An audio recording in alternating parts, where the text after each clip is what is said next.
It's Wednesday night. Wednesday. I purposely have not poured my wine yet. So, Felicity, what are you drinking over there? I am drinking a Shooting Star Lake County Pinot Noir 2016 from our lovely friends at Steel Wines. And Lee has the same one. I have the same one. Did you do that on purpose, Felicity? Yes. Oh, I didn't know that you could. I thought you were just finding a great Pinot Noir. Well, you have a fantastic one. All right, beautiful. Well, I'm the only one who's not drinking the same wine. But you are drinking Miami, which is a lovely vineyard. It is Miami. I love it. It's Pinot Noir. This is thanks to my sister, really. I forgot to go out and get some wine, and I'm like, oh my God, Erin, do you have any wine? And she's like, sure. So the gist is that, through all of this, there's so much wine because what else do we have? I know. I do feel better sometimes when I have two K&L deliveries happening. Like I have one happening, and I already, before that one arrived, I'd scheduled the next one because my friend had given me some more recommendations, and I was like, oh my God, this is, but I thought there's nothing else to really spend my money on. So, wine and happiness, and yeah, we have to just do the things we can. K&L, for everyone who is not Los Angeles-ly based, is K&L Merchants, which is a great wine and liquor store in Hollywood, which I miss because their whiskey section is amazing. Yeah, see, in Culver City, we have Bar and Garden, which is my go-to. This is our last Zoom event of the year for the ISA. So actually, this is our farewell one. So it's nice to see everybody here. Oh my goodness, there's Philip in Ireland who's at 1 a.m. and he's come with a drink for so everyone. So let's just all hold up our glass and just say cheers. Cheers to an amazing year. We're all still standing. Very thankful for that. Cheers. Absolutely. Here's to an amazing 2021 because we can all use it. Exactly. And hopefully with this broadcast tonight, we're going to be ringing in the best month of the year, and we'll make the most out of the rest of 2020. How many 2020s do we have, Well, hopefully only that one. That was enough. We have done quite a few Zoom events, as I'm sure you have, Lee. We've done so many this year, and it was kind of a happy accident because, we used to do a ton of live events, but we just, of course, were forced to transfer all of them to Zoom. And we actually ended up doing more events than we normally do. And we get to have people who are in Ireland at 1 a.m. join us for an event. And, people all across the world are able to join these events. We've had a ton of them. Felicity, do you want to ramble off a few of them? Okay, I have a list. So I'm going to pretend I'm improvising it, but I'm absolutely reading it. We had several pitch panels, and we actually found some really great writers for the development slate through people entering the pitch panels, which was amazing. Really good way to find new writers. We had Q&As with NCIS's Dan Merchant, Jim Hart, Randall Jason, manager Matt Prater, Gossip Girl and Outlander writers Beck and Woods, A Quiet Place writers, indie film writers, comedy writing, law of attraction, film financing, lawyers, horror in color, classes with Jen Grisanti, Jess Hines, Corey Mandel, Suzanne Gunderson, Sheila Hanahan, Taylor, and Max's Monthly Connect class, and Lee Jessup today. So, and we actually did this when all of this first started. I don't know if you guys remember, it feels like 20 years ago now, but very early on, we got together for a Zoom chat on a Friday afternoon. It was great, but it was like a lifetime ago, right?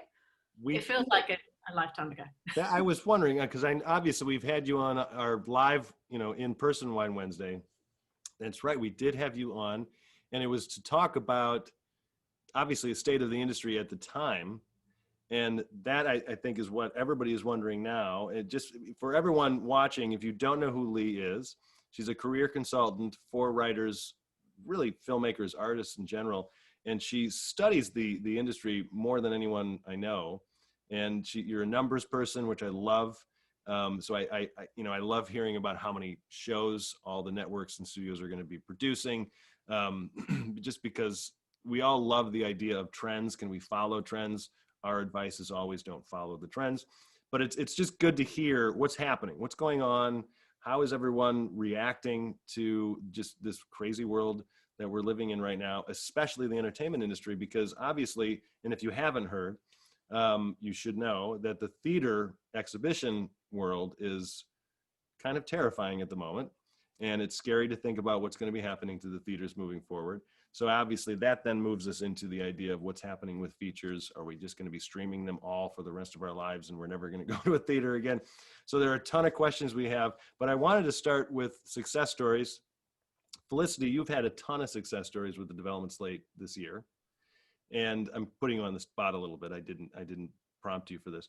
But what's been going on with the development slate? And then I want to segue into you, Lee. You said you have had a ton of success stories this year. So Felicity, what's been going on with the ISA stuff? Well, I guess another thing that came out of the pandemic for us was we had a load of meetings with producers around town, and they were willing to take meetings with us and hear about our writers, because maybe you have more time to read and there's less time actually in production. So we had some incredible meetings with Margot Robbie's company, Reese Shearsmith's, Fuzzy Door, Seth MacFarlane's company, 1993, Sugar 23. I mean, like, it was kind of crazy. And that was really wonderful. And out of that, I have managed to get a few of our writers general meetings with producers, which has been incredible. And we have hooked up 4 of our writers with managers from the development slate. And we have some really exciting meetings this week. We're squeezing them in just before the town shuts down with a production company, an international production company that likes 2 of our writers and 2 projects in particular that we're having meetings about. So it's just, it's been an incredible year. And I feel really, I'm so thankful because I got to meet a load of new writers as well. The talent pool of members of the ISA has exponentially grown, and I'm impressed and inspired and blown away by it. So, and you know, when people are brilliant, it makes you look good. You know, that I'm just going like, I'm riding on the back of them, being amazing. So we're about to announce tomorrow our top 25 screenwriters to watch for 2021. Very excited about that. Some brilliant new writers on there that I'm so excited about, and I think everyone should be. So yeah, I mean, I feel in a weird year where I've mainly just spoken to myself, the cats and the plants, and danced around by myself a lot instead of with other people. I feel very thankful for that, because it could have been, I think if work hadn't worked either, I don't know what I would have done with myself. Yeah. You know? I totally, and I think it's a testament to all of our own, you know, spirit, intentions, personal inspiration. And when I say all, I mean everybody, even on our Zoom call right now, everybody a part of the ISA, just all of the writers in general. It's been really inspiring to see how much harder we have all decided to work this year. A lot of it, we didn't have a choice just because there was just that much more work to do. But it has proven that our industry is resilient, and we're just going to figure it out regardless of what's going on. And it's fun because story trumps everything, you know, pardon for the word Trump, but it does. Word we will never be able to use again, but you know, there's that. That happened in 2022. Yeah. Yeah. So tell us then, Lee, what are some success stories that you've had with your writers? And it'll be a good way for everyone to kind of get to know, you know, what you do as a consultant. So writers that work with me have heard me say for a long time, you got to celebrate the wins, right? It's a hard industry. Screenwriting is a challenging profession. It's demanding. There's a lot of frustrations and disappointments. And so over the weekend, I was talking to one of my longtime clients, and we were talking about the last month of the year, who's doing what. And he said to me, Lee, you got to celebrate the wins. And so I decided to take a moment, and I usually do an end of year blog post. And I thought, you know, what happened this year?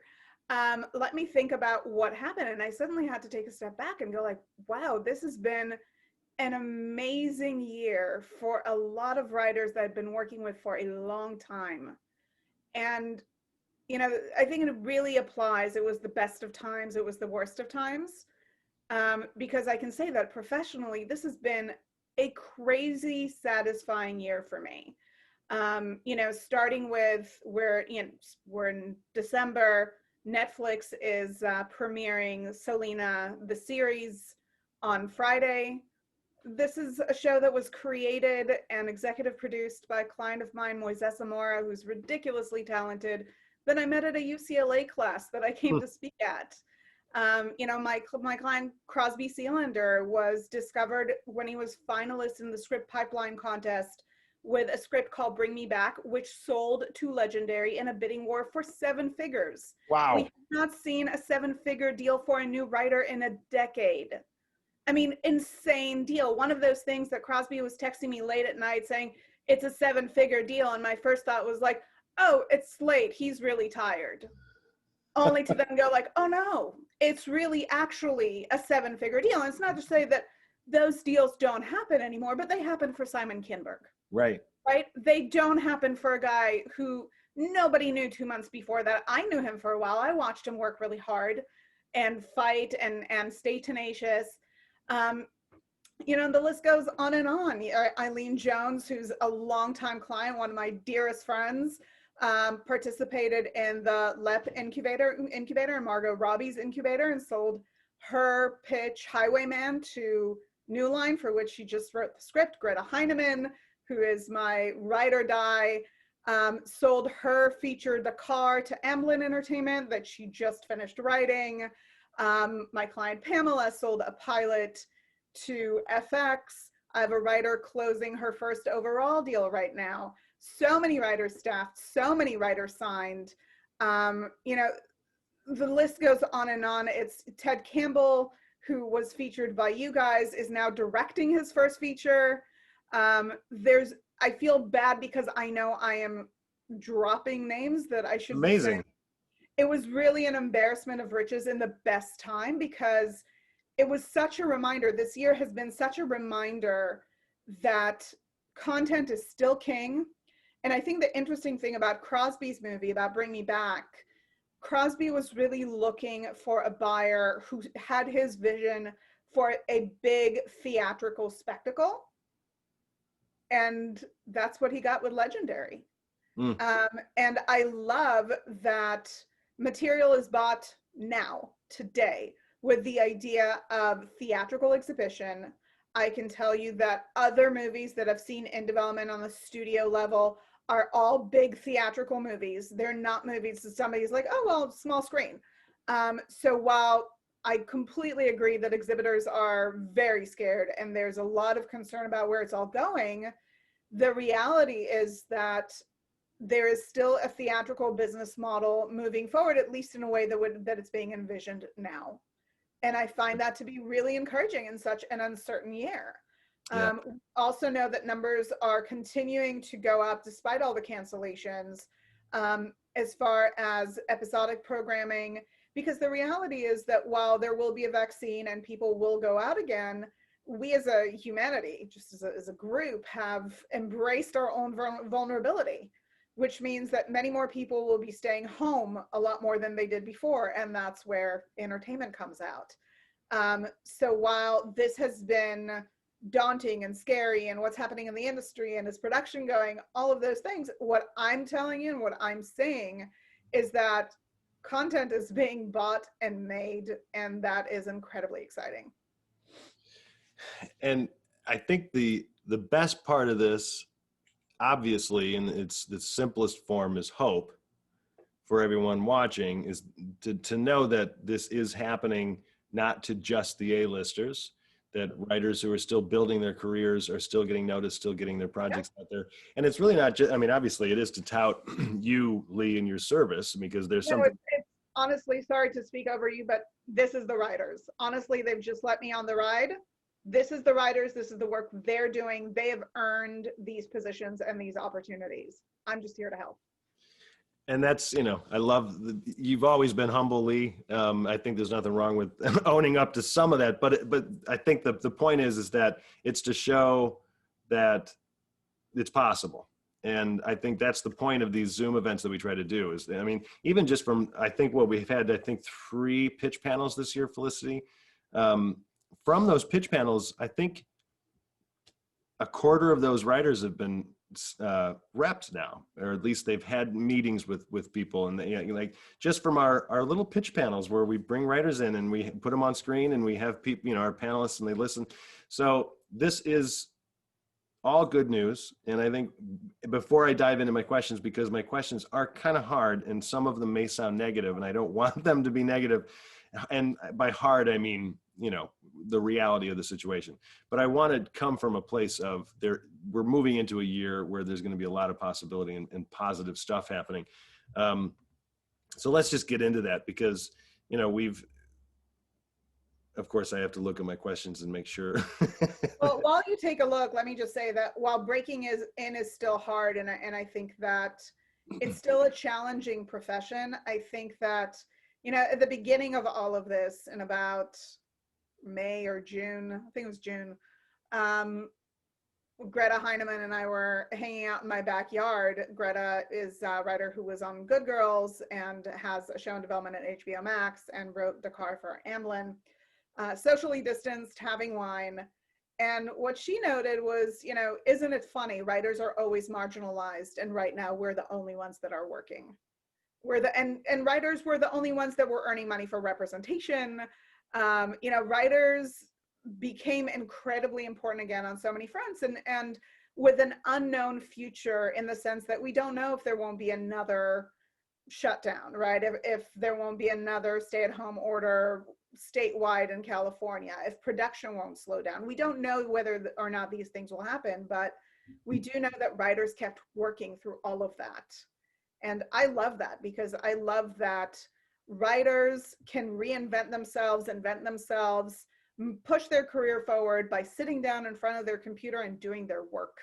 And I think that there's, in an industry where everybody is reliant on so many things, directors need a script, need a cast, need a cameraman, the camera guy needs his gaffers and his grips, actors need a script and a camera and a director and an audience. Writers need their page, writers need their computer, and are able to work as long as they have that. And we really saw that through this last season. Yeah. So while everything is hard, I think it's important to remember that there is so much that is happening that is indicative of the fact that writers are going to be fine. Yeah, we are. We're all going to be fine. Before we segue into the first question, kind of along the lines of what we're talking about, any questions any of you have about anything industry related, put it in the Q&A portion at the bottom of the Zoom screen. I'm not even looking at the comments because I have my questions and things to the side. Felicity, if you want to be, watching some of the comments and stuff, but Felicity, if you read or see a question, just pop in and just say, hey, there's a great question or great comment about somebody. We can take it from there. But yeah, if you have questions about anything, just put it in the Q&A portion at the bottom. Okay, so along this line of a lot of writers are finding work, selling material, getting repped, is there the possibility of a backlog of material being purchased right now, and then because of the slowdown of actually going into production, will this catch up in some way and then slow down the development process in 2021 because companies are not going to be looking for as much material because they purchased so much this year? So I think we actually saw this backlog already, and we saw it in the purchasing behavior of studios and production companies on the feature side. We saw it earlier on. We're actually picking back up now. Okay. We're not purchasing content in droves because there is a backlog that has to go into production, but it's already gone into production. While everybody is worried that nothing's happening, and it often feels that way because we're sitting home and feels like the world's at a standstill. I have a client whose movie started shooting in March, paused for COVID, and already wrapped in the summer. I mentioned Ted Campbell, who I know has a long-standing relationship with ISA, who is an assistant director. And I hope he forgives me for saying this, but when the mandates came down for COVID standards, he was like, well, not going to be working for a while, because it looked so daunting. He'd done, I think, at least 1 or 2 features already this year as an assistant director, and is now directing a feature. That it's a feature for Mar Vista, and it doesn't speak to, and an over anticipation of how much work there is, because there are many directors out there who are looking to work. So I think there was a backlog. We are seeing a lot of cancellations on the TV front. But I think what people are missing with these cancellations, shows like Glow, as wonderful and celebrated as they were, is that we had one more season to go. And ultimately, I think Netflix just didn't want to hold their audience and hold resources and hold funding for one more season of Glow when they can take those resources, put them towards a new show, and launch a whole new business. So there was a backlog in features. I think we are starting to emerge from that. On the TV fronts, things are always moving. So there is that backlog, but things are being done, getting made, getting produced, more than we feel they are. So, I mean, all of my writers on TV shows, they're all in production. You know, I don't have a show right now where somebody's saying to me like, well, we're in a room, we have our episodes, we're ready, but nobody knows when we can shoot. Everybody who's slated to shoot, who's not in a mini room, is shooting. Okay. I mean, even one of our staff members, our coworkers, Jaron, is literally shooting a movie right now anyway. So it is still happening. Yeah. Lucy Luna, who is on one of you guys' people, yeah. Who is wonderful and amazing. I talked to her at 9 o'clock this morning. She's on All Rise right now. They're shooting. And it's not an exception. It's just the reality of filming. A client of mine started on a Showtime show yesterday. Something that came together really fast, super exciting. So this industry is continuing to move. That's great. All right. Well, in terms of the industry, what do you see as, and we're kind of backing up a little bit, but what do you think is the biggest change that's occurred in the industry because of this whole pandemic situation? I think we're going to see a change in the content. There's definitely more hunger for escapism. And escapism can be anywhere from horror to comedy, right? But we want to be removed from reality. You know, for example, 2 of my clients won a fairly big contest with a war set pilot, and really were not able to get much traction for it. And I think that is very much a product of the time. We are in wartime. We are locked down, we are holed up, we have enough of that. There were a couple of pandemic-driven pilots that made the rounds earlier on. Nobody wanted to look at them. Everybody's like, I got my mask, thank you. So I think we're looking for much more escapism-driven content. And again, that can run the gamut. I think we're looking for more hopeful content at the moment, more extreme content. And that's definitely something I'm seeing. But again, it can shift. Ultimately, the election in the US, for those of you guys who are logging in from Ireland or anywhere else in the world, has definitely had an impact as well. We're looking for more hopeful content. We're not looking for a lot of political stuff. We're not looking for a lot of medical stuff, because we're all watching Dr. Fauci and listening and wanting to know what's going on and learning way too much about vaccines and how they work and approval processes and whatnot. Except for Felicity, who's watching West Wing about 2 or 3 hours a day. Yeah, Don't think I didn't do that. That was aspirational viewing for me for about a month. I was like, I cannot deal with the news. Aspirational viewing. That's exactly why I did it too. I did it, and the night the election, November 3rd, President Bartler had just been elected for a second term in the story, and I was like, I watched it because I had to try and find someone that was doing good governance. You know, I had to remember what that felt like. And it's only on Netflix till the 24th of December, and I've got to finish it before it finishes. Anyway, this is a little question I want to add into that. Mary A says, you probably heard this question many times, but should we revise our scripts to acknowledge COVID or pretend it isn't happening? Seeing as you were just talking about being hopeful. I think it's a personal choice. I personally feel that we are not looking to read COVID. We're not watching movies to be back in COVID. We've had our fill of COVID. And we're hoping that we'll be back in times soon where the masks can come off. I know the television is adjusting to it in real time. So I've certainly talked to writers on shows who have to consider, how do we film a scene with extras? Do we acknowledge, do we not? And so we come to compromises where lead actors, principals, anybody with a line is without a mask, everybody in the background is with a mask. We're definitely seeing those negotiations. I personally, and from talking to mostly managers, and I do have a lot of my strong core relationships in the industry often are with representation. The feeling that, not the feeling though, the news that I hear from them is nobody wants the reality, unless you're Michael Bay and you're going to do a COVID movie and you can do whatever you want. There's just such an exhaustion from this. None of us want to revisit it at this moment. It's just too raw. We're too deep in it. And so we're looking for other material. If you look at something like, for example, I watched the Kelly Cuoco pilot last night on HBO. Flight Attendant or? Flight Attendant. Yeah. Total escapism. Loved it. I'm not to say I don't want to knock the show. I won't. I watched that and The Crown, different quality, just saying. Enjoy them both. But the escapism factor is very real. And I think we're all looking for that. If you think about the Great Depression, right? If you go back many years, and the Great Depression did follow the last pandemic, we didn't watch movies about the Great Depression in the Great Depression. People went to the movies to escape the difficulties of the moment.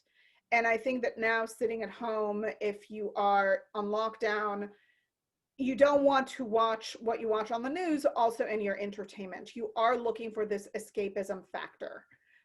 So I personally am not advocating it unless it's story relevant. If it's story relevant, let's talk about whether or not it's the right time for that story. But I'm not advocating adjusting material to COVID at this time.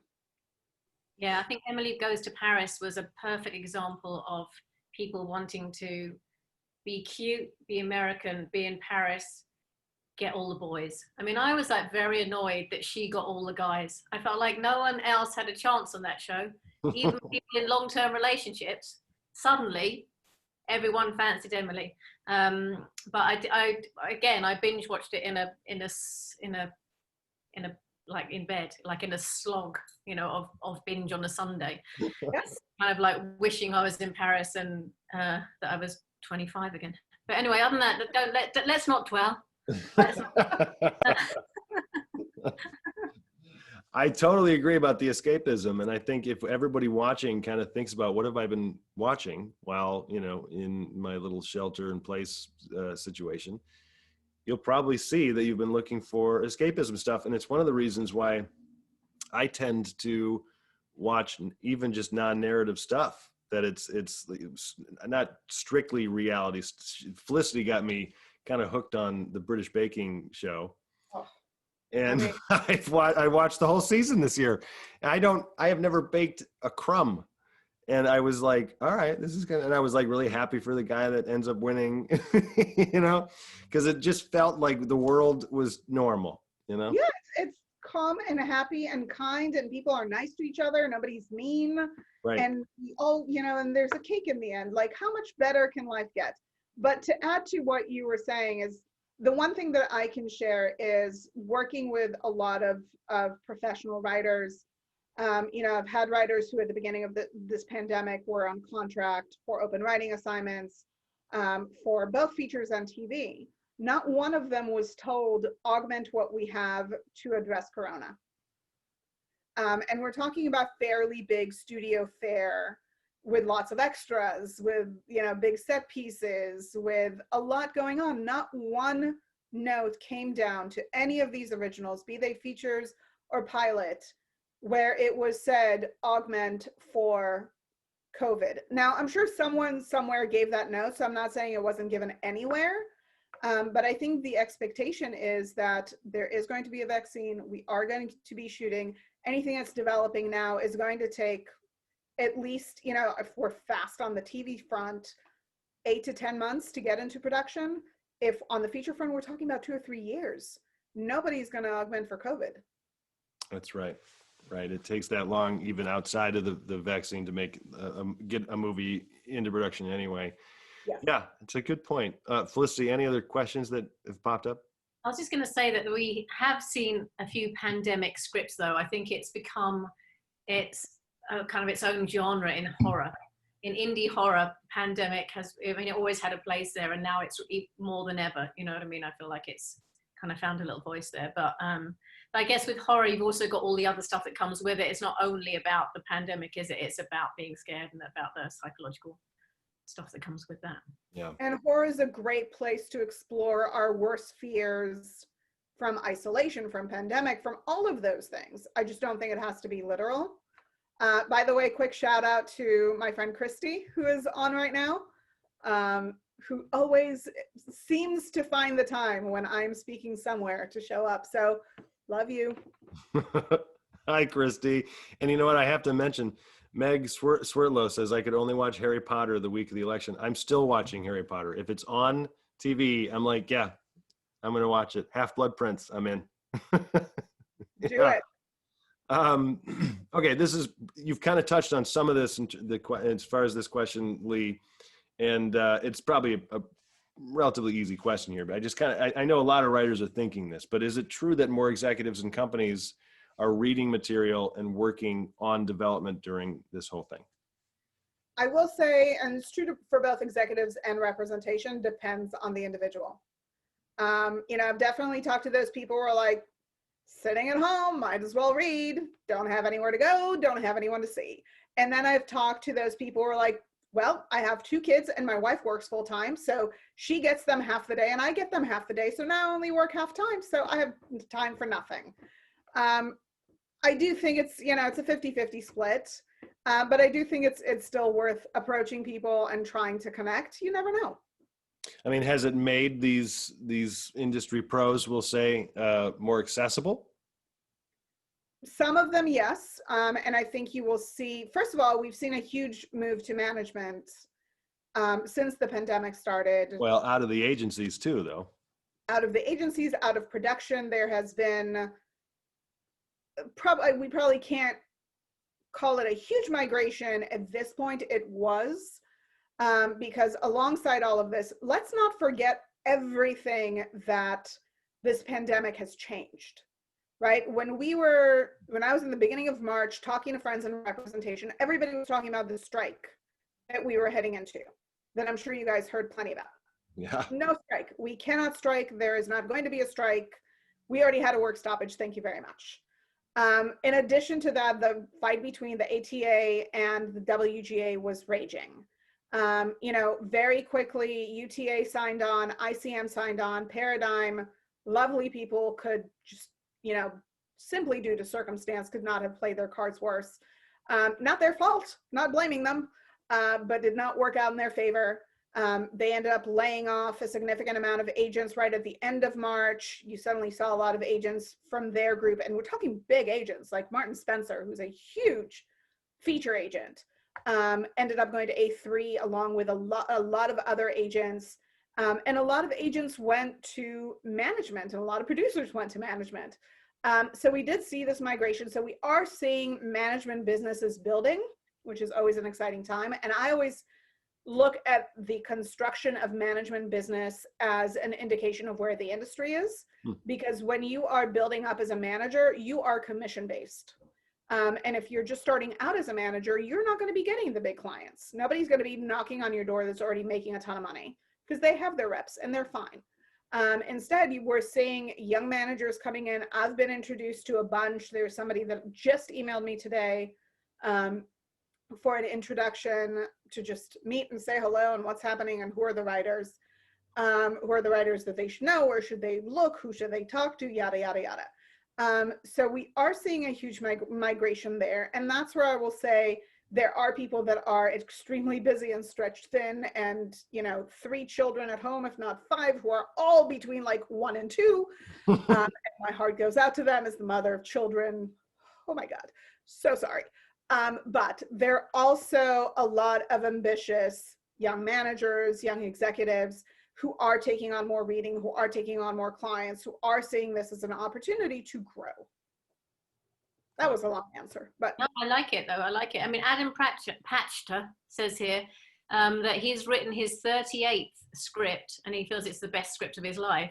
And his manager has it with A-listers around town, but he feels he can't have the same ability to go and meet with people, talk it through, and the networking and all that kind of stuff, and that Zoom has changed it. Do you think that's a big thing that he should worry about? Or, I mean, everyone's in the same place, right?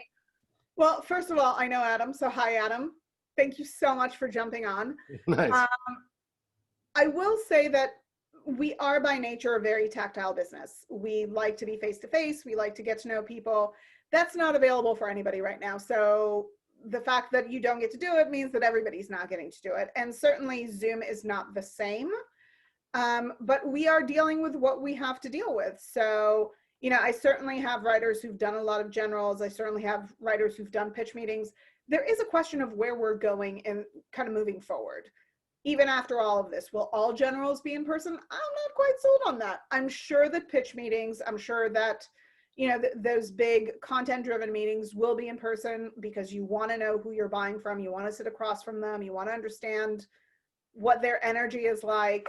But I think that a lot of general meetings, a lot of that stuff will stay at least partially Zoom, which gives greater freedom to writers who are not in LA.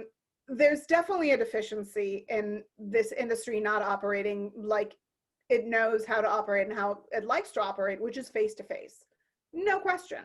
But I think that what the pandemic has done is that it's forced the hand of the industry to adopt Zoom that has been around for a long time. And I think that there's an element of that that will stay with us for some time.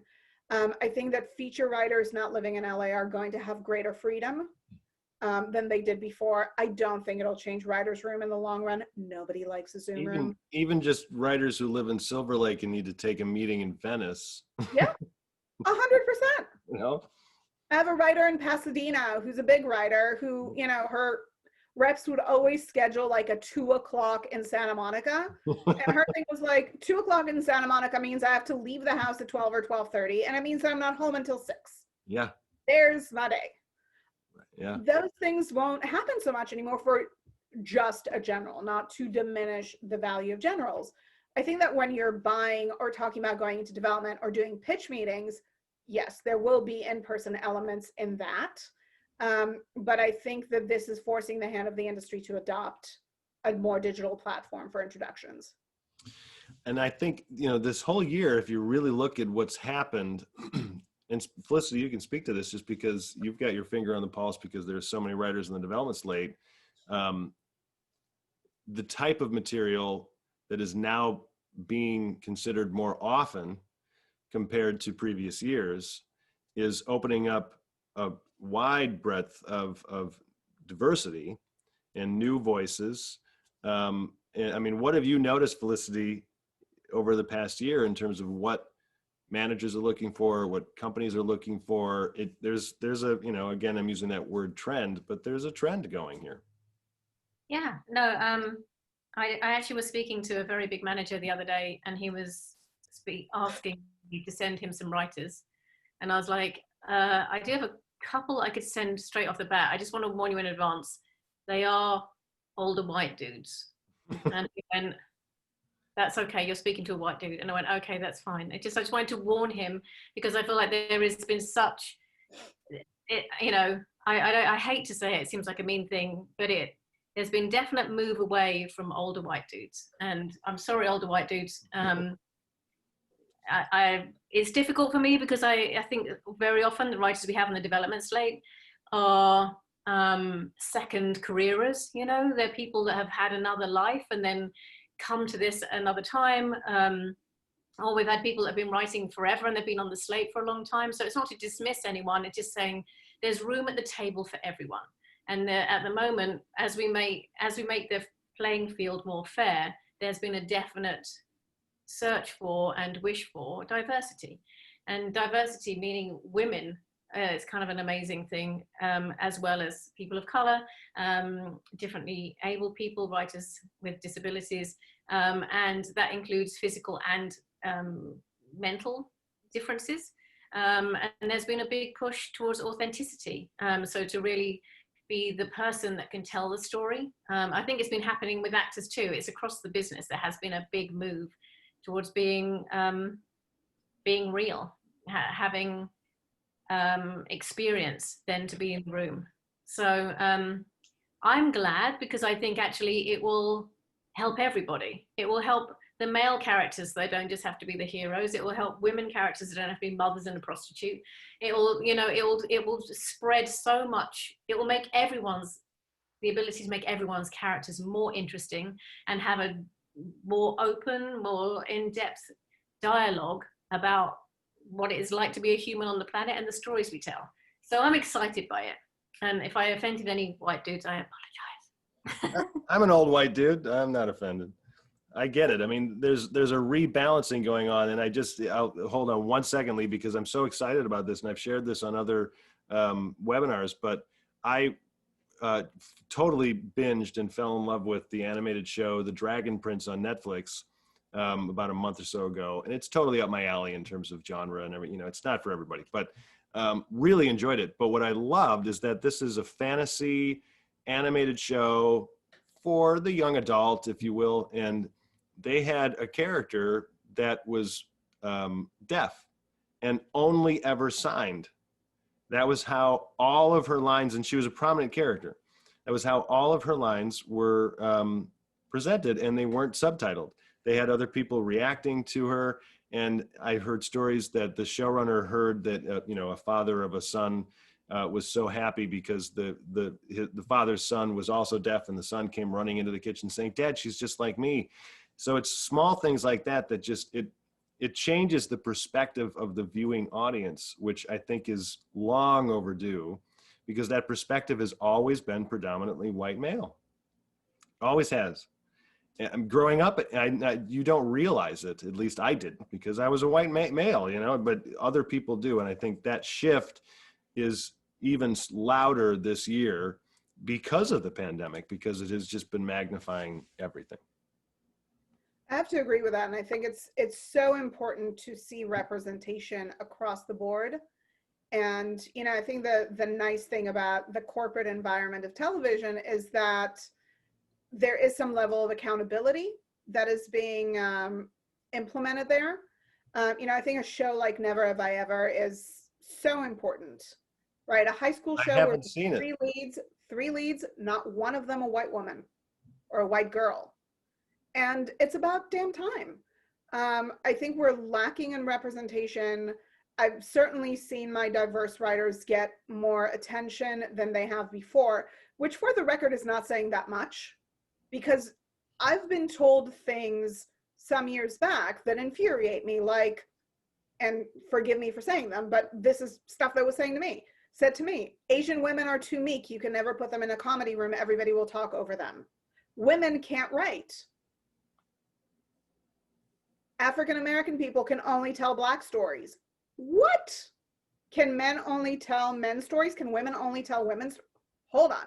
So I think that it's incredibly important, and I think it's wonderful to see, but I will still say Crosby Sealander is a white man, and when you write a great piece of work, it will be noticed. So I have to say that I'm dumb for a second. Crosby Sealander wrote. Crosby Sealander is my writer who had that 7-figure deal 2 months ago. Got it. Yeah. How have you got rid of 7 figures so quickly, Max? It's all I can think about, 7 figures. No, but it's one of those things. And for the record, I read the script. It's now under wraps. I'm one of the very lucky people who got to read it. It is a gorgeous piece of work. It is beautiful. It is so well done. It is so emotionally resonant. It is moving. It is smart. I couldn't be more excited about the script. But I think it speaks to, first and foremost, great storytelling. And then I don't care what race, creed, color you are, it will get noticed. And all that said, I still think that it's really important to try to include some meaningful representation in your work. Yeah. I feel like there was an unconscious bias before towards one way of thinking. And I hope now the unconsciousness part has been removed. And I truly believe that everyone wants to be where they are in their work because of their work and because they should be there and because they're good enough to be there. No one wants a handout. And also you don't want to be given an opportunity and then you get in the room and then suddenly you're floundering. So it's definitely about the quality of the work. But I think what I have really enjoyed is just this like bingo kind of wake up moment, like, oh my goodness, we're being horribly racist or horribly sexist, or without even really thinking about it. And I'm glad Hollywood finally kind of woke up to the idea and was like, oh, actually we can do something about that. But story in the end and talent in the end, of course, will triumph. So just to add on to that, I recently moderated and critiqued the pitch presentation for the American film market. And first of all, everybody who comes up and pitches in front of hundreds of people, even digitally. It is not easy, and they have to take critiques publicly. And there was a lovely young man who stepped up, who told the story of his film, which is about a woman gets raped, and then her father or brother, I don't remember the exact schematic there, effectively goes and becomes a hero to redeem her and to kind of get justice. And I had to stop and say, as a woman, I think I've had enough of watching violence done onto women so that men can become heroes. But I think I don't think that's exclusive to me. I think that's a trend that we're seeing in cinema, that we're seeing in movies, where we are giving the power back, not only to women, but to minorities, to people of different groups, differently abled. And I think it's incredibly important. It's happening slowly. It's not happening fast enough for the people who want to see it happen faster, but it is happening, and I think it's important to recognize. Yeah, it's necessary to recognize. I mean, God forbid, really. I mean, it's just a swinging of the pendulum. It's not like we're taking things away from people. Like you were saying, Lee, at the end of the day, if you write an amazing script, people are going to read it. Really, when you open up a script as a reader, you spend half of a second looking at the title page. You know what I mean? You read the script and you like, either this is amazing or I'm just not into it. They're not necessarily looking at, oh, it's this type of person who wrote the script, I'm going to like it that much more. It's more about writing pedigree, experience of that writer, and how much talent that writer has. So anyway, are there some questions we want to dive into, Felicity? I have some more that we can ask Lee. And you can...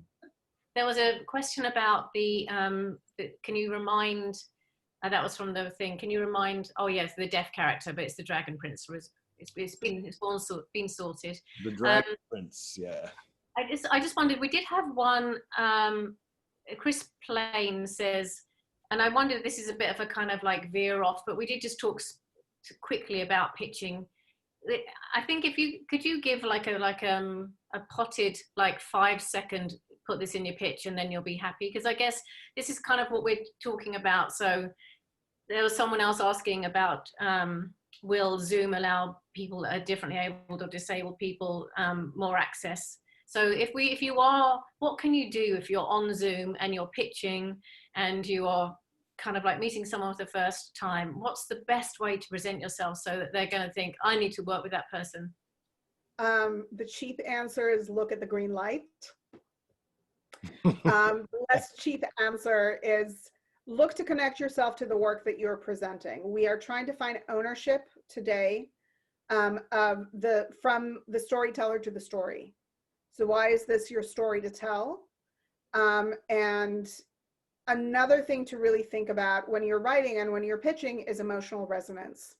What do you want the listener, and by extension, the reader and then the viewer, to feel when they're experiencing your story? If you're able to nail that down and make it happen, then you're going to be fine. Great. I love it. In 5 seconds, I went like 15, but I hope No, that was great. Because that's really, I think, what every writer needs to remind themselves of is that at the end of the day, we're trying to evoke some form of an emotion out of an audience. That's really the only thing we're trying to do at the end of the day. Obviously, there are messages, there are themes, but the emotion is what helps convey those messages and themes. So you've got to be able to do that when you're pitching. So if you do feel like, oh, I'm going to have stage fright, or I'm not that great in front of people, you got to practice then. You have to get out of that shell, because otherwise you're just going to put yourself or set yourself up for failure. I hate to say it so negatively, but I think it's important to remember that most people who are screenwriters had a job at some point, right? Whether they had a full-on career or whether they interviewed to be a waitress or a caddy or whatever it is that they interviewed for. You put on the suit, you put on the skirt, you went in, you knew how to present yourself. This is the same thing you have to practice. You have to practice, you have to prepare yourself, and you have to leave all of your anxiety at the door for 30 minutes. Then you can go back out, collect it, and feel all of it. But much like a job interview, you have to know how to deliver in the room. If you're not comfortable, go do improv. Go participate in acting classes. Pitching is something that's scripted and practiced. Meeting skills are learned. Talking about yourself, personal narrative, none of that is easy. There's this idea that somebody can just walk into a room and charm everybody and deliver a pitch effortlessly. I call BS because I work with those writers as we practice all of those things. But it's incredibly important to really practice that so that you don't risk failure, so that you do put your best foot forward. Well, especially for the writers who want to write TV animation, because Felicity and I have learned this year, that you, in a way, a lot of writers can rely on the script. If the script is so good, then you might flub the pitch a little bit, but it's going to be hard for the executives to deny how good the story is, how good the script is. In TV animation, you don't even have to have a script written. So you actually can't rely on how amazing the script is. You're working on the pitch only. So everything's riding on the pitch. So you have to make sure that the emotion of the animation, not just the literal visuals, but of the story, is coming out. So there's a lot riding on that, man, not to put too much pressure on everybody. Sure, and listen, I think, you know, a lot of writers think about plot and character and theme, and all of those things are important and integral, but the most important thing is, like you said, taking us on an emotional journey. If you make me feel something, if you make a manager feel something, if you make an agent feel something, if you make an exec feel something, they're going to want to work with you. You have to remember that while we can talk structure and we can talk storylines and we can talk process, at the end of the day, all of that is made to bring us into a transcendental experience, for lack of better words, right? Into an experience where we lose ourselves for a little bit and connect to our greater humanity in some capacity. And you can do that with everything from The English Patient to The Hangover, from Handmaid's Tale to Fleabag, right? It doesn't have to be one type of thing, but we're looking for that emotional experience. And if you can give it to us, all of us want to talk to you now. Right. Yeah. Yeah, I mean, I guess that is kind of something to consider as well, because a few people were asking about strategies about meeting managers, and I'm sure you get this all the time, meeting managers. And Monica says, I'm looking, she's a Latina feature writer, and there are managers looking for this. And Melissa's like, should I do cold query? I mean, I guess what you're saying is that you need to kind of get in the room and then tell them your story. But I mean, is there a way you can recommend? Listen, my thing is do everything. Do what's available to you, right? So if you have 17 friends in the industry saying, I'll hand your material over to my friend, the manager, or my own manager, great, go nuts. But if you don't have that, don't let anything be beneath you. Don't let anybody deter you. So you can hear all day long about everything that doesn't work. I can tell you that I have clients who got signed through queries. I have writers who got signed through online pitches. I have writers who got signed using things like Virtual Pitch Fest. Obviously, writers who got signed through ISA. Everything, try everything. You know, make sure your work is great. Build some pedigree for yourself. If you're a diverse writer, great. Make sure that you know what your brand is, what your genre is, how to present yourself. But don't let anything be beneath you. For me, that's just an opportunity for laziness. Oh, I don't have to do queries because they don't work. Well, you know, every time I want to dismiss queries, Somebody gets signed through them. I'd love to say they don't work, but unfortunately they do.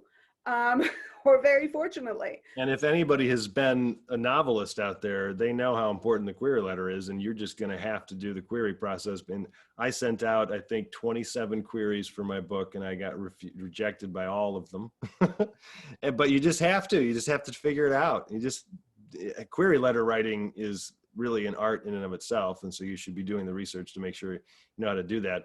I think, and Lee and Felicity would probably agree here, but if you can go in armed with, when you're writing your query letter to basically we'll call it cold outreach to a manager, you need to have some amount of pedigree behind you. I've done this, I've succeeded in this in some way. That's why contests are so huge. Fellowships are really important. If you're able to go and produce something, even a short film, if you have a little bit of a reel of some of the things you put together, you have to have other people say yes to you before someone else can say yes. And that first yes is difficult, admittedly, but you have to figure it out. Yeah, but you also tailor your queries. Don't just dear sir, madam. If you're writing to somebody, dear Zach Zucker, I went to Michigan State just like you. Please say it better than I just said it, but you know what I mean. But really tailor, do the research, show that you're doing the research in the query. Write a smart query. Make sure to include a log line, 1, not 7, not 0, 1. Really do the work, have other people take a look at it. If you're trying to be funny, please have somebody look at it and say it's funny or it's snarky. There is a very clear difference. You may think it's hilarious and other people may read it as snarky, and it doesn't mean that you're not funny. It just means that you have to really consider it, but don't let anything be beneath you. Use what is available to you. Yeah. All right, I want to ask my exciting question because there are numbers involved. if you know all these numbers, I remember having a conversation with you, I think when we were on Wine Wednesday, and you were talking about the literal number of shows that are going to be produced in television in the coming year, et cetera. So I kind of want to know that. What kind of a broadcast schedule are we going to be looking at for TV? Max, this would have been a moment where you gave Lee the heads up. You know how you said you didn't give Lee like a heads up? This would definitely be a heads up moment. That's true. I'm asking for a literal specific number. It's okay if you're not right. I'm not going to know, but. So I don't have an exact number, but I have percentages for you. Great. The expectation is that 2021, we're expecting to see an increase of 20% in the scripted episodic content space. Wow. Which is insane considering we lost 6 months of production. It's insane. Well, it's also insane because there are already so many shows out. Yeah, but the thing is that don't forget, during this pandemic, Disney Plus, HBO Max, Quibi's already dead. Now we have Peacock. Right. I've had some wine, so forgive me, but HBO launched with Friends and Anna Kendrick. Right. Have you checked out HBO Max lately? Have you seen how much content they've put out there? Yeah. It's significant. Right. Pixar is producing, everybody is producing scripted content. The expectation is that somehow, and I'm still shocked by this number, we are going to see the number of shows up by 20% from 521 in 2020. 521. So we're going to get into the 600s. Yeah. Maybe they're wrong. Maybe they lied. But even though we lost so much production, first of all, there's a backlog sitting there. It's not for nothing that HBO Max can roll out all this content right now, and Netflix is still premiering new stuff every week. Yeah. But there is a very aggressive push into production. So we are going to see an increase of roughly 20%, even though we lost 50% of our production this year. Wow. What's exciting from just a general economical level is the economy booming back with the level of production that's going to be needed to fulfill this upwards of 20% of an increase. The amount of work that's available is going to be extensive. We saw, early in the summer, we saw a huge migration to Canada because their production was in place and ready to go faster than we were because their numbers were better. We also saw a real kind of grab for resources that we are going to continue to see. All of that is very real and very much happening because we are in a supply and demand society, and there is a lot of demand. Yeah. There's a lot of demand. And so we are going to try and supply the content as best we can. And you also have to remember that this is an industry that's made of innovators. Everybody's going to figure it out. I have friends who were just in North Carolina shooting a film. And yes, it's, you know, in the middle of COVID and everybody's freaked out. So they didn't have housekeeping to their hotel room for 2 months. They survived it. They, you know, they brought their own, or they bought it at a Target there, vacuum cleaner and dealt with their rooms. But we're going to figure it out because this is what this industry has done for the past 100 years. Yeah. I think it's funny that innovation has come down to bring your own vacuum cleaner. Sometimes that's what it's going to be, man. Well, we have a little bit we probably have like 20 minutes or so left here. So a lot of questions left in the Q&A portion there. The last one, I guess, that I have is in terms of preparing and planning for 2021, specifically to all the screenwriters watching.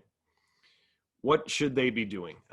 You know, the obvious answer is write as much material as you can, but what kind of prep should they be doing? What are you working on with your writers outside of the creative side of things? So this is actually one of my favorite times of year because it's quiet and nobody's like, what else should I be doing? Nothing. You should be administering your business. So make lists of all the managers you want to approach, make lists of everybody that you met that you want to send a holiday card to. Really organize your business, create all those spreadsheets you've been talking about. This is the time to do it because your business needs infrastructure. Ultimately, as a writer, you are a business. Your products are your scripts, your services are your writing services.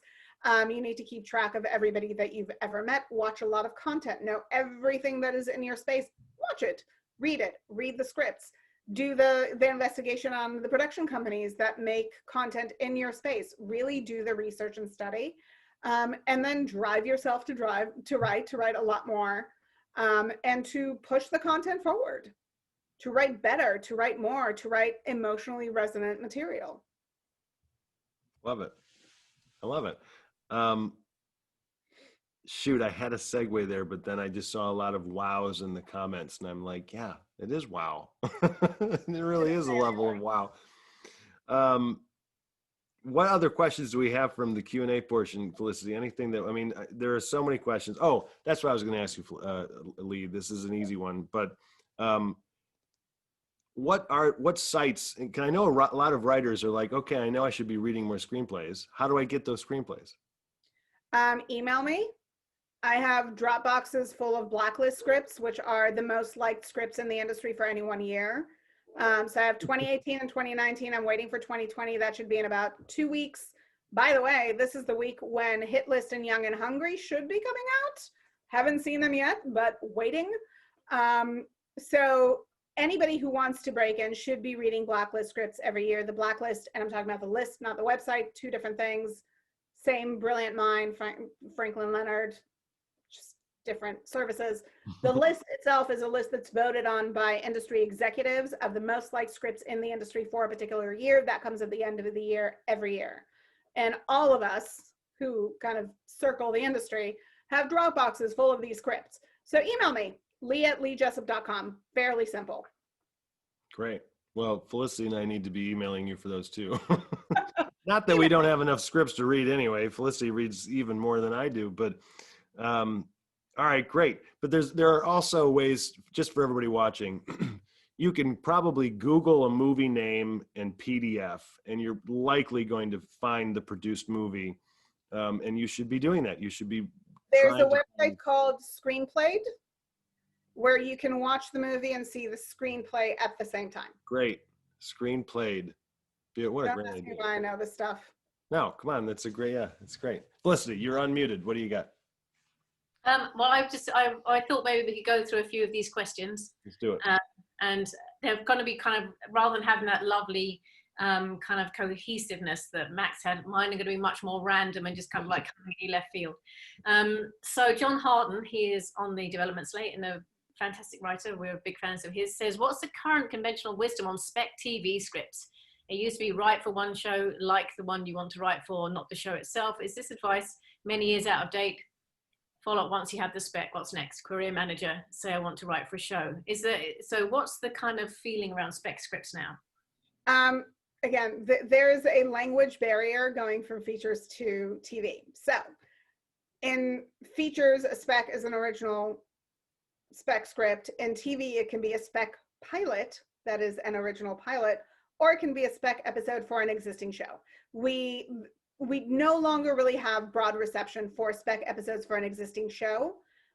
Managers do not read them. Agents do not read them. Very few showrunners read them, despite Mindy Kaling singing their praises some years ago. Most people want to look at original spec pilots. You definitely want to write original spec pilots that are in the general space you want to write in. So if you are a horror writer and you want to end up on a show like Bly Manor, you should write a really great spec horror pilot. Don't write This Is Us if you want to end up on Handmaid's Tale. Just very different scripts. Don't write a episodic procedural if you want to end up on The Killing. Not that The Killing's on, but still love that show, and Venus Sud's a genius. So you want to write towards the writer that you want to be if we're talking about original pilots. The scenario in which you should spec is if you're applying to TV writing programs. Right now, WB and CBS thus far have requested specs as part of their original material. And by that, I mean spec episodes for existing shows as well as spec pilots. Those are really the places where those go. That said, specking is a really important, specking an existing episode for an existing show, or an episode for an existing show, is an incredibly important exercise, because ultimately when you get in a writer's room, that's the job. You are breaking down the show, you are figuring out how it works, and then you're figuring out how to build those episodes. If you're dedicated enough, we'll just throw this little challenge out to everybody. You should be doing that as just for practice, without even the intention to send the script out to anybody or to apply to a fellowship. Spec a Family Guy, spec of Simpsons, whatever, just to get the practice down, because there is a level of, from a very literal craft level, there's a level of beat structure, joke structure, the moments, they happen in a much more formulaic way in those half-hour shows compared to some of the long-form, hour-long HBO shows that are just kind of out there. So you have to learn the style of the show that you want to write for. So if you love a New Girl or a half-hour, sitcom on a network, you have to learn what those beats are, because it's much more technical compared to some of the other shows. So at the very least, when you're watching these shows, you have to pay attention to timestamps. Where are we before a commercial break? What happens?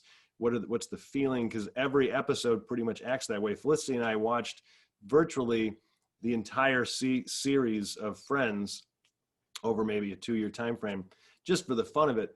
But one of the reasons why sitcoms are so popular is, as Felicity pours more wine, is that when we sit down to watch one, audience, literally, they don't have to think. There's no trying to figure something out. They're just experiencing and letting it soak in. So if you want to write for a sitcom, you have to understand how that works and how that happens. So speccing a show like that is so important for your education. The word spec comes from speculative, which primarily in the feature market, you're writing speculatively, thinking, meaning, you're going to write hoping you're going to sell it. I don't know how the word spec came along where you're speccing an original show, Lee. I don't know where that, because it actually isn't really in relation to anything. You're speccing for your job. Well, you're writing a speculative episode. You're not writing an existing episode. So You're writing a speculative addition to the storyline. I know that a lot of fellowships and ask for spec scripts too. So it's definitely something you should be practicing regardless. Yeah. And that so Warner Brothers and CBS are those. I mean, I can tell you that one of the things that caused me to have a little moment of freak out is if I have a writer get staffed before they ever spec'd anything. That really scares me. And I think it's really important to know how to break down a show. It's not so much about, is your spec episode great or is it not, but it's about understanding how to break down a show and understand its structure mathematically and not just innately. It's totally mathematical, especially in the really half-hour, sitcom world. It's different when you're on a Game of Thrones level or something. It's not as specific, but there is still a structure to it. Absolutely. I mean, listen, there's shows that they're 1 hours that are a tag, 4 acts, and a teaser. Or a teaser, 4 acts, and a tag, teaser, tag, and 5, or just 6. There are 1 hours that wrap up their A story in the 4th act while they go all the way to 6. You really, and they do it fairly consistently. If you look at the structure of these particular shows, they tend to do the same thing structurally, more or less, again and again. So for anybody who wants to write in the room, you have to understand how that works, because I can tell you that I've had writers get staffed and sit down and break shows because they knew how to break shows because they've done it before, where, they've had spreadsheets of every episode in the season, what was roughly the act structure. Even if it was a cable or streaming show, don't think that there aren't act breaks there, much like in features. We know where the first act break is, we know where the midpoint is, and really understand what's happening, what is an emotional low point, what's an emotional resolution, when do they happen, because you have to know all these things going into a room. Nobody's going to educate you. I think it's great. Scary. Go ahead. Scary, Mary, scary. Does on screenplay.com, who started that, by the way? Do you know who started screenplay.com? And it's screenplayed with an ED in the end. Screenplayed. I don't remember who started it, but I know it's there. Do they do series and TV shows there too? Is it just features? I think they only do features. Oh, okay, interesting. Sorry, that's all I was going to ask. Because I thought that would be a great way to kind of also again to kind of, if you're watching it and then reading at the same time, I think you just have to absorb so much, don't you? You have to kind of just imbibe. It becomes second nature. And I learned this a long time ago when I was working at Writers Boot Camp. I don't know if you remember Writers Boot Camp, Lee. Of course. For 6 years, and it was really kind of my crash course, my grad school, if you will, in screenwriting. But audience expectation was a huge thing that was drilled into me. And boy, the wine really pops in, because I totally forgot what the other thing that I was going to say. Right out of my brain. This is why Wine Wednesdays can be fun, because it's like this experiment, and that's what I was going to say. The importance of the level of education, that you can't be a passive viewer. You can't just sit down and watch a show if you're going to be a screenwriter and just go, I'm just going to enjoy this. This is why I watch the Great British Baking Show, and I watch, which Felicity hates, The Curse of Oak Island, because you don't have to worry about any of that stuff. And Felicity, you can, talk to this, but you get so caught up in shows sometimes that it's difficult because it's so emotional and you get worked up. I think in a Game of Thrones episode, she had to get up and walk out of the room because it was just so intense. Breaking Bad was the absolute worst. I mean, I was just like wringing my hands. And it's the same way, like if I go to a cinema, to a theater, I want to be up front. I want to be in like not so much you got neck ache, but if you're at the front, I want to be in it. I want to be in the movie. I want to have my heart racing. I want to be feeling it. And that's the trouble. Max has been quite cross with me in the past because I'll often do something else as well as watch. And he says, how can you do that? And I said, because I don't want to get too emotionally involved. Because honestly, you don't need me in bits. You don't need me flooding. You're going to have to try and pat my head, and it's going to be awkward because we're only friends. You know what I mean? So, so I just have to kind of remove myself a tiny bit. But that's also why I love story, because it affects me so deeply. And I mean, that's also why other people love story, because it affects them so deeply. This is why this is our humanity on show with each other and for each other. So I kind of love it. Someone did ask, do we think that we'll ever be, I think it was Christy, your friend Christy was saying, do you think we'll ever be in a cinema again eating popcorn? Yeah. I will be. I don't know about you guys, but I'll be there. Yep. I love that. I want to do that. I really want to do that. I'm just trying to see if there's something else. Someone's talking here about screenwriter getting more credit. That's Stephen Milbrand. And then someone else saying, how do we deal with feeling not good enough? I'm just going to find their name because obviously, you know, I have this conversation all too often. Steve did. In all the years that I've been doing this, and I've worked with hundreds of writers, one day I can show you the spreadsheet. I've worked in all these years, I've worked with 3 writers that I can name, but I won't, who feel good enough at all times. 3. I know exactly who they are because they are the exception, they're not the rule. Most writers don't feel good enough most of the time. Most writers suffer from some level of imposter syndrome. Most writers feel like they're just about to be found out, that they really don't know how to write. It's a very common writerly experience to me when somebody tells me that for the first time, you know, and this big revelatory moment of like, I have to tell you something. My response is generally welcome to writing. Writing is an incredibly vulnerable practice. It requires a lot of personal revelation, even when masked and hidden behind other characters, other worlds. You know, at the end of the day, I find that most writers, like I said, all but 3 writers that I've ever worked with, suffer from imposter syndrome, from feeling like a fraud, from feeling like a fake. At least once in a blue moon, if not regularly, one of my writers that I've worked with a long time always says that if you're not thinking about quitting writing at least twice a week, you're doing something wrong. So it is a very demanding profession, and I think that it exposes all of our insecurities, and I think that only by going through that do we become better as humans. But well, it is something that's very real. That's also the point of story, is to help people just be better humans in some way. And so there, yes, there's a responsibility there. I think the hope is that we're not dealing in the sports world. Like there are some people who are just gifted and the only thing they can do is play basketball. Like that, if they didn't do that, what else would they do?